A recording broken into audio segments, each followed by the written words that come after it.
우리에게 주시는 하나님의 말씀은 누가복음 19장 28절로 38절에 이르는 말씀입니다.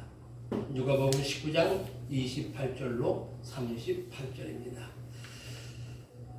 예수께서 말씀을 하시고 예루살렘을 향하여 앞서서 가시더라. 감람원이라 불리는 산 쪽에 있는 벳바게와 베다니에 가까이 가셨을 때에 제자 중 둘을 보내시며 이르시되 너희는 맞은편 마을로 가라. 그리로 들어가면 아직 아무도 타보지 않은 나귀 새끼가 매어 있는 것을 보리니 풀어 끌고 오라.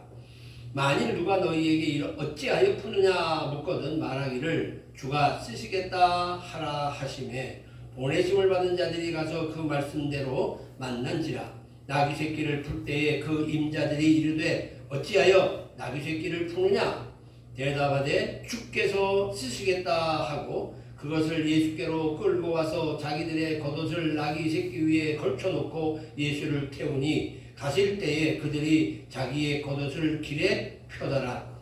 이미 갈만산 내리막길에 가까이 오심에 제자의 온 무리가 자기들이 본 바 모든 능한 일로 인하여 기뻐하며 큰 소리로 하나님을 찬양하여 이르되 찬송하리로다. 주의 이름으로 오시는 왕이여 하늘에는 평화여 가장 높은 곳에는 영광이로다 하니.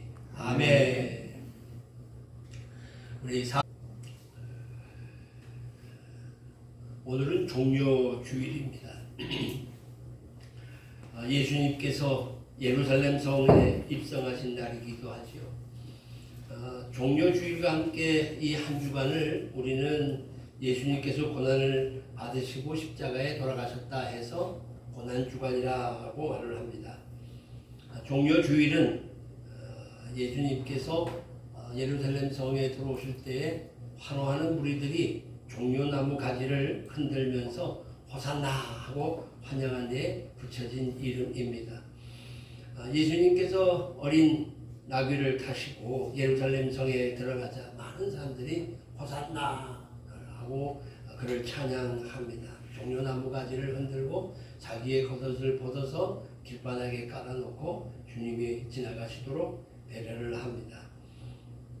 사실 그들은 예수님을 환영하고 또 아주 영광을 돌리는 것처럼 보여지긴 했지만 사실은 예수님께서는 그런 영광과 그런 환영을 받기보다는 십자가에 죽어야 한다고 하는 큰 명제를 놓고 들어가시기 때문에 상반된 일이 아닐까 하는 생각을 하게 됩니다. 오늘 이 광경 속에서 우리가 종료주의를 지키면서 몇 가지 좀 짚고 넘어갈 일이 있습니다. 종료주의를 지키는 우리들은 반드시 그 첫째가 예수님 그분을 메시아로 우리가 받아야 한다는 겁니다. 메시아는 구원자라는 말입니다. 구원자, 기름 부음 받은 자라고 하는 뜻의 메시아는 구원자인데 그 구원자를 헬라말로 얘기하면 또 그리스도라고 이렇게 얘기도 합니다. 어떻든 예수님을 우리가 구원자, 그리스도, 메시아로 받아들여야 한다 하는 얘기입니다. 마태복음에 보게 되면 마태복음 21장에 이렇게 얘기합니다. 이는 선지자를 통하여 하신 말씀을 이루려 하심이라 하는데 이는이라고 하는 건 지금 현상에 지금 예루살렘 성에 입성하는 이 광경, 이 모든 일이 이미 예고된 일이었다는 겁니다. 그럼 어디에? 스가랴 보게 되면 9장 9절에 시온에 따라 크게 기뻐할지어다. 예루살렘에 따라 즐거이 부를지어다. 보라 네 왕이 네게 임하시나니 그는 공의로우시며 구원을 베푸시며 겸손하여서 나귀를 타시나니 나귀의 작은 것 곧 나귀 새끼니라. 나귀 새끼를 타고 들어오실 왕으로 이미 스가랴에서 예고된 것처럼 마태복음에는 그 선지자 스가랴 선지자가 예고한 것을 그대로 이루는 현상이 지금 여기에 나타나고 있다라고 하는 얘기입니다. 그러니까 예수님이 나귀를 타고 예루살렘 성에 들어가는 예언 성취다 이렇게 볼 수 있어요. 예루살렘은 여러 번 소동이 일어나는데 그 첫 번째 소동이 뭐냐? 마태복음 2장에 보게 되면 예수님이 태어나실 때에 유대인의 왕으로 나신 이가 어디 있느냐 하면서 소동이 일어나기 시작합니다. 그러니까 이때에 그 소위 말하고 있는 헤롯 대왕이 이 사실을 듣게 되고 내가 왕인데 또 뭐 왕이 있다고 이러면서 2살 이하 태어났다는 얘기를 들으니까 2살 이하의 모든 그 아이들을 어린아이를 다 죽이는 이런 일이 벌어지니 예루살렘에 대소동이 일어나는 게 당연한 일이겠죠.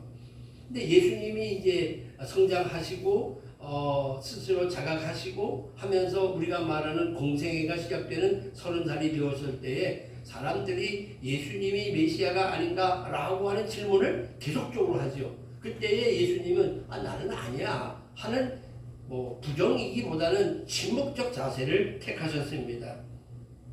예수님이 놀라운 이적과 기적을 베풀 때에 사람들은 모여들어서 임금을 삼으려고 했습니다. 그럴 때는 산속으로 도주하시기도 하셨습니다. 네가 누구냐라고 밝히라고 물을 때 예수님은 조용히 침묵하셨다고 하는 얘기입니다. 그러니까 항상 메시아임을 감추었다는 겁니다. 이렇게 스스로 감춘 그런 삶을 살았다는 겁니다. 예수님이 오늘은 수많은 사람들이 운집한 가운데에 있는데 이 수많은 운집한 가운데 있는 이 자리에 메시아라고 하는 사실을 강력하게 이제 주장을 하는 겁니다. 내가 메시아다 하는 것을 드러냈다고 하는 얘기입니다. 6월절 때가 되게 되면 이제 예루살렘에 많은 사람들이 올라오게 되잖아요. 엄청난 사람이 올라온답니다. 근데 그 엄청난 사람들이 예수님이 나귀를 타고 들어오신다 하니까 그를 환호하고 그에게 영광을 돌리는 그런 자세로 모여들었다는 얘기입니다. 37절과 38절에 보게 되면 기뻐했어요. 예수님은 기뻐했어요. 예수님이 나귀 타고 예루살렘 성에 들어오는 일을 기뻐했어요. 그리고 큰 소리로 하나님을 찬양했습니다. 그러면서 뭐라고 얘기했냐? 주의 이름으로 오시는 왕이요 이렇게 얘기를 하고 하늘에는 평화요 가장 높은 곳에 영광이로다. 어디서 듣던 라임이야 라임. 어디서 듣던 것 같아. 하늘에는 영광, 땅에는 평화. 이런 것. 하늘에는 평화, 가장 높은 곳에는 영광. 하늘보다 더 높은 가장 높은 곳에 영광. 그럼 똑같은 얘기예요. 땅에서는 평화, 하늘에는 영광. 이게 같은 맥락의 얘기가 우리가 볼 수 있어요. 어쨌든 그들이 이제 예수님에 대하여 이렇게 환호하고 그를 맞이하게 되는 겁니다. 그런데 여기 마태복음에는 이 똑같은 내용을 이렇게 또 표현했습니다. 앞에서 가고 뒤에서 따르는 무리가 소리 높여 이르되 호산나 다윗의 자손이여 찬송하리로다 주의 이름으로 오시는 이여 가장 높은 곳에서 호산나 하더라. 호산나라고 하는 말은 우리를 구원하소서 하는 얘기인데 이들이 뭘 알고 예수님한테 우리를 구원해달라고 소리를 질렀을까? 우리는 의문스러워요. 왜 의문스럽다는 얘기를 드리느냐 하면 이렇게 환호했던 이들이 조금 지나고 나면 저를 십자가에 못 박아라 그러고 소리를 지르는 사람들이거든요. 그러니까 아주 이 아이러니컬하고 상반된 얘기가 오늘 이 본문 안에 있다 하는 얘기를 들을 수 있어요. 자, 이렇게 환영하는 소리를 내니까 당시에 몇몇 바리새인들이 뭐라고 얘기를 하는가 하면 야, 좀 조용히 해라. 그때에 예수님께서 말씀하십니다. 내가 너희에게 말하노니 만일 이 사람들이 침묵하게 되면 하나님께서 돌들이라도 일어나서 소리를 지르게 될 거야. 그걸 만류하는 거죠. 그러니까 바리새인들이 예수를 대고 예수님이 만왕의 왕이라고 얘기하고 호산나 다윗의 자손이라고 얘기하고 주의 이름으로 오시는 왕이요 이렇게 얘기를 하니까 이게 뭔 일이야 하고 제지하려고 하니 예수님께서는 말씀하시기를 야 이들이 침묵하게 되면 돌들이라도 소리 지르게 될 것이다 라고 얘기를 합니다.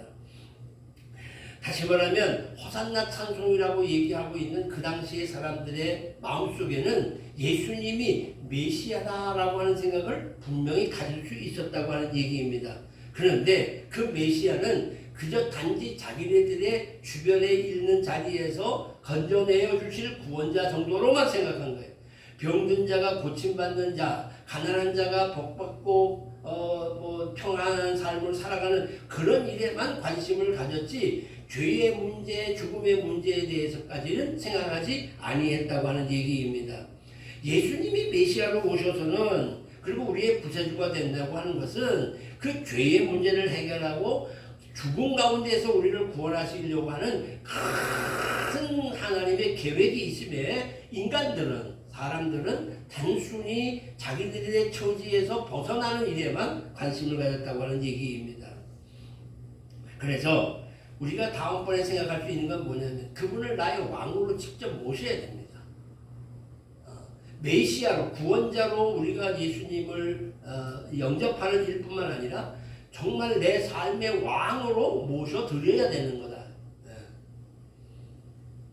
마태복음 21장 5절에 이렇게 얘기합니다. 시온의 딸에게 이르기를 내 왕이 내게 임하나니, 내 왕이 내게 임하니, 우리 왕입니다.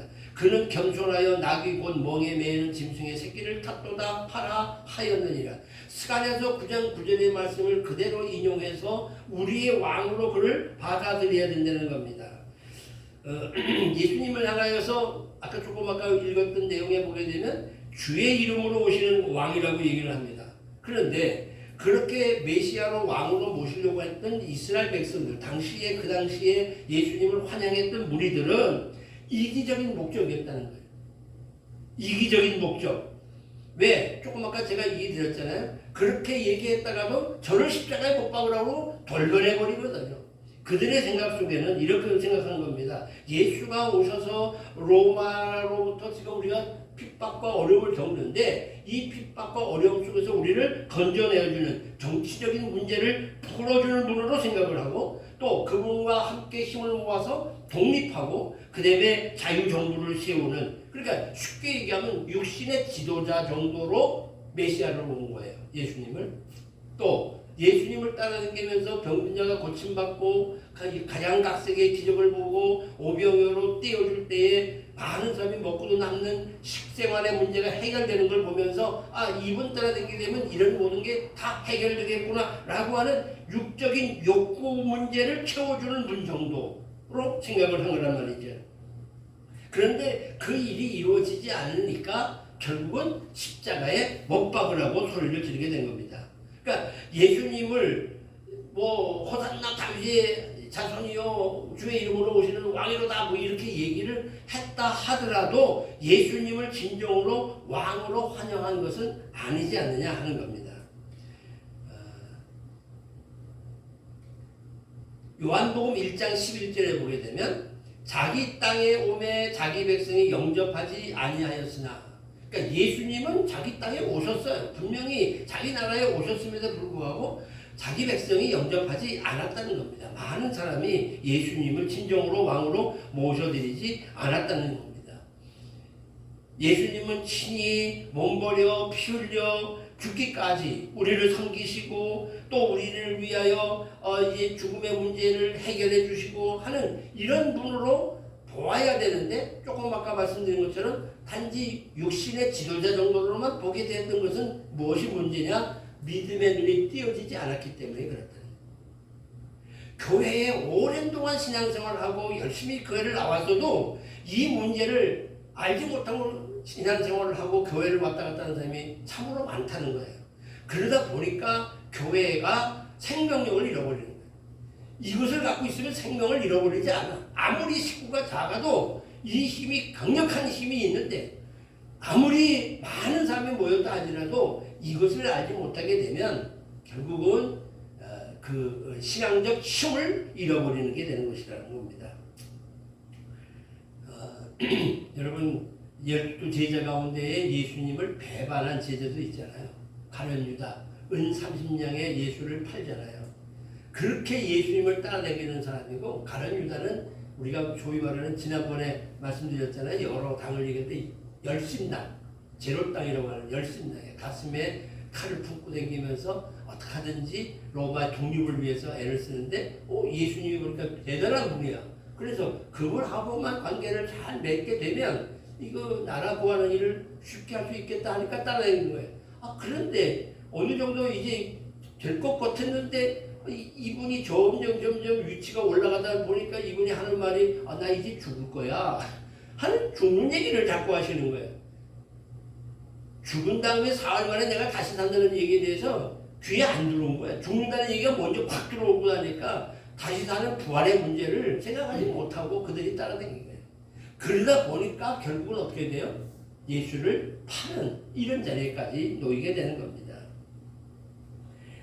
우리를 죄와 사망과 저주에서 구원하시는 우리 주님, 죄로 말미암아 오는 질병, 죄로 말미암아 오는 고통, 죄로 말미암아 오는 가난, 죄로 말미암아 오는 저주, 이런 모든 싸움의 전쟁에서 우리를 구원하시기 위하여 주님이 오셨다고 하는 사실을 우리는 잊어버리기가 쉽다고 하는 얘기입니다.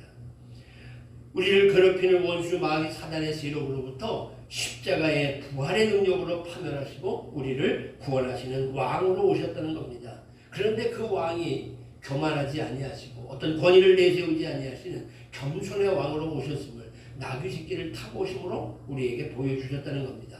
화려하게 기재등등하게 아주 멋지고 기름진 말을 타고 온 게 아니라 나약하게 이럴 때 한번 생각해 보세요. 나는 그 장면이 좀 우스울 것 같아. 나귀도 아니고 나귀도 같고 나귀가 힘은 있다면죠. 그런데 나귀가 나귀 새끼야. 한 번도 짐을 실어보거나 사람을 태워보지 못한 아주 어린 나귀란 말이에요. 그 어린 나귀가 30세 되는 청년을 태웠으니 얘가 어떻게 갈까? 제대로 가기나 할까 모르겠어요. 그런데 아이가 그런 우스꽝스러운 모습으로 돌아오면서 그분을 왕으로 얘기하는 이런 장면도 참 아이러니컬하다 이런 생각을 하게 됩니다. 웅장한 군악대의 빵파레가 올려지는 것도 아니고 말이죠. 어떻게 보면 초라하기까지 이룰 수 없는 이런 장면입니다. 멋있는 빨간색 카페트를 착 깔아놓고 거기에 그냥 그 기세등등한 말이 말이에요. 여러분 말 옆에서 진짜 보셨어요? 말 멋있어요. 정말 그 말 근육, 다리에 붙어 있는 근육, 살 한 점 없이 그냥 아주 전부 근육으로 돼 키가 이것이 이런 말 옆에 눌려요. 그런 말을 탄 것도 아니고 아주 우스꽝스러운 나귀를 탄 것은 왕으로서의 체면이 말이 아니겠죠. 카페트를 깔아야 되는데 벗어놓은 웃돌이들을 그냥 막 깔아놨으니 그거 얼마나 또 우스꽝스럽겠어요. 이런 모습으로 옵니다. 어떻게 보면 외형적으로 흠모할 만한 것이 아무것도 없었던 거예요. 이사야서 53장 2절에 보는 그는 주 앞에서 자라나기를 연한 순 같고 마른 땅에 나온 뿌리 같아서 고운 모양도 없고 풍채도 없은즉 우리가 보기에 흠모할 만한 아름다운 것이 없도다. 도무지 앞만 봐도 예수님을 통해서 외형적으로 볼 때에 아름다운 것이 없다고 하는 얘기입니다. 그러나 그분은 온유와 겸손으로 모든 사람의 마음을 사로잡고 사람들의 마음을 움직였다는 겁니다. 그 유명한 말이 하나 있잖아요. 나폴레옹 세렌테 헤레나 섬에 유배돼서 마지막을 보낼 때에 이렇게 표현을 합니다. 나는 총과 칼로 세계를 정복하려고 했지만 실패를 했다. 그러나 나사렛 예수는 십자가에 달려 죽었지만 그 예수는 오직 사랑으로 세계를 정복했다. 사랑이 더 큰 거예요. 총칼보다 사랑이 더 큰 거예요. 그게 힘이 더 있다고 하는 거예요. 모든 사람이 지금 사실 예수님을 그렇게 싫어하지는 않습니다. 이제 점점 머리 수준이 올라가면서 예수가 어떤 분이냐는 걸 좀 알다 보니까 초창기에는 우리나라의 경우도 예수를 전하게 되면 서양 귀신 온다고 그래가지고 그냥 반대했잖아요. 근데 지금에 와서는 예수를 예수 믿는 거 좋지, 교양적으로도 좋고 이런 정도로 예수를 싫어하지는 않습니다. 또 그분이 내 삶을 책임져 준다니 나의 목자로서 좋고 성경을 읽어보니 다 좋은 말이라 좋더라. 이런 정도입니다. 모든 것을 알게 해주는 선생님 정도로 생각하면서 좋아합니다. 그러나 나의 삶의 왕으로 모시지는 않으려고 한다는 거야. 왜 왕으로 모셔야 되지 않느냐는 거야. 왕으로 모시게 되면 백성은 어떻게 해야 돼요? 왕의 말을 들어야 돼요. 순종해야 돼요. 거역할 수 없어요. 그러니까 왕으로 모신다는 것에 대해서는 거부감이 좀 일어난다. 그런 얘기입니다. 그러나 성경은 우리들에게 분명히 얘기합니다. 예수님을 우리의 왕으로 모시게 되면 나는 하나님의 아들이 되는 겁니다.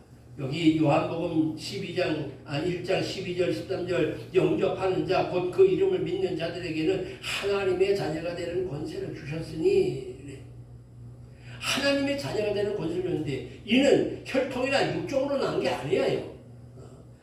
육신의 아버지를 통해서 나서 내가 하나님의 아들 되는 게 아니라 하나님으로부터 난 자들이 된다는 거예요. 전 이 얘기할 때마다 꼭 하는 얘기. 예전에 그 윤복희 씨가 그 우리 초창기에 그때가 제 기억에는 1970 한 5년도 정도 된 것 같아요. 5년인지 6년인지 5년 된 것 같아요. 75년 정도에 그때 이제 한참 연예인들이 막 예수 믿기 시작하고 그 철야기도가 그때 시작돼요. 철야기도를 하게 되는 동기가 우리나라의 철야기도 바람이 분 게 연예인들 때문에 그러거든요. 연예인들이 다 이게 소위 말하는 부엉이과야. 그러니까 낮에는 다 잠자고 밤에 활동을 하는 사람들이거든요. 그러니까 밤에 밤새고 철야하고 뭐 이러는 걸 그렇게 어렵게 생각하지를 않아. 새벽까지 사다가 그러면 또 자.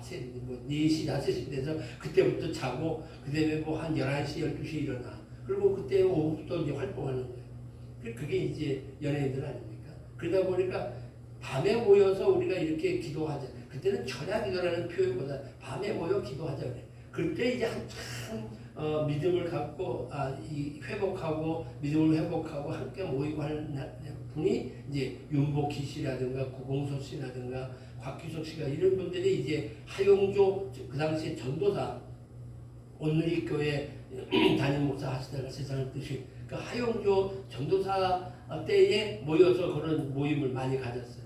그렇게 되게 된 동기가 누구냐면 김경태라고 하는 장로님이 계세요. 기억하세요? 이분이 누구냐? 우리나라 코미디계에는 1인자입니다. 김경태. 이분이 만든 게 MBC의 웃으면 복이 와요 하는 코너를 만드신 분이 그분이에요. 그분이 이제 관계가 돼서 그렇게 연예인들이 모여지게 되는데 이런 과정 속에서 윤복희 씨가 이제 다시 이렇게 자기 믿음을 회복하면서 어떻게 얘기를 하는가 하면 자기를 고백할 때에 나는 하나님의 딸 윤복희입니다. 늘 그런 얘기. 근데 그 얘기를 여러분에게 드리는 거예요. 자기 자신의 정체성에 대하여 나는 하나님의 딸입니다라고 하는 거예요. 여러분들은 어떻게 생각합니까? 저는 언제든지 하나님의 아들이라고 확신을 하고 삽니다. 여기 왜 영접하는 자, 내가 예수님을 내 마음에 모신다고 영접하게 되면 그 이름을 믿는 자들에게는 하나님의 자녀가 되는 권세를 준다고 해요. 그러면 확실하게 여기 다음 요한계시록 3장 20절 내가 예수님께서 너희 마음문 밖에서 문을 두드린다. 누구든지 내 음성을 듣고 네가 마음의 문을 열고 나를 영접하게 되면 내가 너 안에 들어가고 내가 너와 함께 지내겠다. 너와 더불어 먹으며 살겠다. 더불어 살겠다. 하는 얘기예요. 요 과정이 반드시 있어야 됩니다. 신앙생활을 하면서 주님, 이제 제가 주님을 내 마음에 모십니다. 내 안에 계시고 나와 더불어 주와 함께 영원히 살게 하시고 저 영생의 나라로 나아가게 하여 주옵소서 하는 이 기도가 반드시 있어야 되는 거예요. 이걸 소위 말하는 영접 기도라고 하는데 이런 기도가 우리 안에 있을 때에 내가 영접했지. 그러면 내 안에 주님이 계시지. 이렇게 되는 거예요. 이 얘기하면 또 꼭 짚고 가야 될 한 얘기가 있어요. 우리 집 아들로 지금은 이제 50이 가까워 돼가는 놈이지만 어렸을 때 유치원 다닐 때 제가 이제 어린애 부흥회를 하고 다니면서 같이 내는 얘기거든요.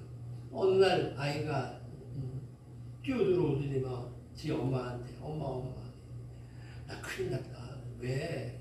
내가 오늘 껌을 씹다가 껌을 씹겠는데 예수님 머리카락에 껌이 붙었어. 이거 어떡하지? 그리고 얘기를 하더라고요. 얼마나 순진해요.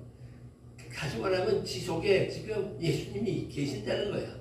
그게 이제 어린이 부흥회 할 때도 내가 늘 그걸 강조하거든요. 그리고 그런 시간을 갖는데 그런 얘기를 하길래 참 어떻게 저런 생각을 할까? 특별하다 이런 생각을 내가 했는데 그렇게 인식하고 산다는 게 얼마나 귀중한 일이냐고. 내 몸뚱아리 안에 주님이 내 안에 계신다. 그렇다고 한다면 이 몸뚱아리도 함부로 굴릴 수 없겠지.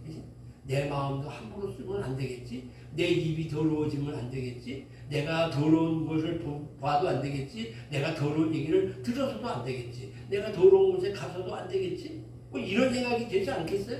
근데 이것에 대한 자각이 없다 보니까 예수를 믿는다고 하면서도 영접하고 내가 하나님의 자녀라고 얘기하면서도 이런 자각 없이 행동을 하니까 우리의 행동을 통해서 이웃들에게 거룩한 영향력을 못 끼친다는 거예요. 그게 지금 한탄스럽고 안타까운 우리 한국교회의 현실이라고 하는 사실입니다. 다시 말씀으로 돌아갑니다.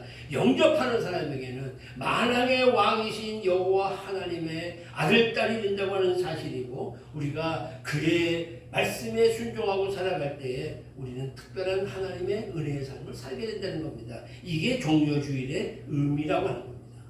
자, 이제 마지막으로 하나만 더 소개합니다. 자, 이제 종려주일을 맞는 우리들은 주께서 나의 왕 되심을 고백하는 주일입니다.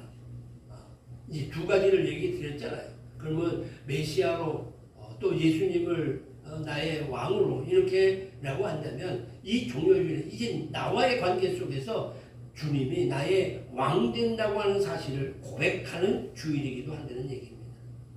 우리 찬송가 151장에 보게 되면 이런 가사가 있어요. 만왕의 왕 예수께서 왜 고초당했나? 이 벌레 같은 날 위에 그 보혈 흘렸네. 십자가 내가 처음 볼 때 나의 마음에 큰 고통 사라져 오늘 믿고서 내 눈 맑았네. 참 내 기쁨 영원하도다. 이거 뭐 우리 잘 아는 찬송입니다. 해마가 맞는 종려주일이지만 고난받으신 주님을 묵상하면서 다시 한번 주님께서 나의 왕 되심을 고백해야 되는 겁니다. 매 순간순간 내 삶 속에 주님을 영접하고 살아가는 겁니다. 왕에 대해서 갖고 있는 백성들의 한 가지 한 가지 자세, 한 가지 태도, 왕에 대한 백성의 한 가지 태도는 복종밖에 없습니다. 왕의 말에 순종하는 일밖에 없습니다. 그리고 충성하는 일입니다. 왕이 백성을 사랑으로 다스릴 때에 백성들이 왕에게 충성을 하게 되고, 이렇게 사랑으로 다스림 속에 충성이 접목되어지게 되면 그 나라는 부강해지는 겁니다. 그리고 복된 나라가 됩니다. 마찬가지로 우리가 하나님을, 예수 그리스도께서 나에게 보내주신 그 일을 나의 왕으로 받아들일 때 우리가 충성을 다하게 되고, 그죠? 그 말씀에, 사랑을 다스리는 그 말씀에 우리가 충성을 다하게 되면 우리의 삶은 당연히 풍성해지고 복된 삶이 되겠다고 하는 사실입니다. 그러기 위해서는 어떻게 되느냐? 첫째, 모두가 다 주님의 것입니다. 적어도 예수님을 나의 왕으로 모실 때에 이 나귀 새끼를 드렸던 이 나귀의 인자들처럼 우리도 주님께서 쓰시겠다 할 때 드릴 수 있는, 주님께 드릴 수 있는 이런 삶의 자세가 반드시 일어나야 된다는 얘기입니다. 이런 헌신이 있어야 된다는 겁니다. 이게 왕으로 나를 고백하는 거예요. 예수님을 나의 왕으로 고백하는 그 일조가 주님께 다 드리겠습니다. 왜? 이건 다 주님의 것이기 때문이라는 것이. 주님이 쓰시겠다고 하는 그 말 한가운데에 아멘하고 순종했던 그들처럼, 여러분, 우리가 왜 애써가면서 물질을 모읍니까? 먹고 살기 위한 거 아니에요? 그죠? 먹고 살기 위한 거. 그러나 먹고 살기 위한 것, 그보다 앞서되는 것은 주님을 위한다는 겁니다. 우리가 왜 재능을 위해서 갈고 닦습니까? 그 재능을 가지고 내가 먹고 살기보다 그보다 앞서서는 주님을 위하여 한다는 겁니다. 저는 우리 손주 유정이한테 늘 너 이런 기도 하지, 내가 뭐가 되겠습니다라고 하는 것보다 하나님, 내가 어떻게 해야 하나님을 기쁘게 해드려요 하고 물으면 하나님이 네 길을 인도해 주실 거야. 그 말이 맞지 않겠어요?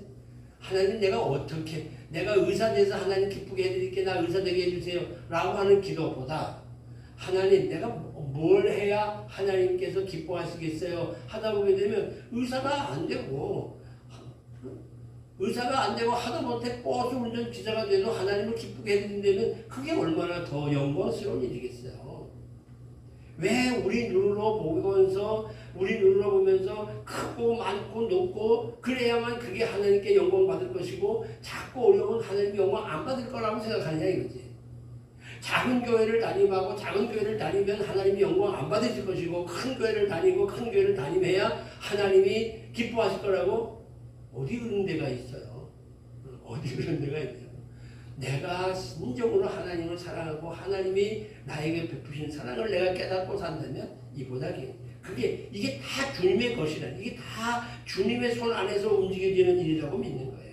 명예, 권세, 지식 이건 모두가 다 주님 것이고 그것을 잠시 내게 주셨고 내가 그걸 활용하고 있는데 오라 그랬을 때에 그 명예, 권세, 물질치 이런 거 다 아무 소용 없는 일이라고 하는 얘기입니다. 아무도 모르는 사람에게 나귀새끼를 내놓은 그 인자들처럼 우리도 주님께서 쓰시겠다고 하면 묻지도 말고 따지도 말고 드릴 수 있는 이런 믿음의 자세를 가져야 할 겁니다.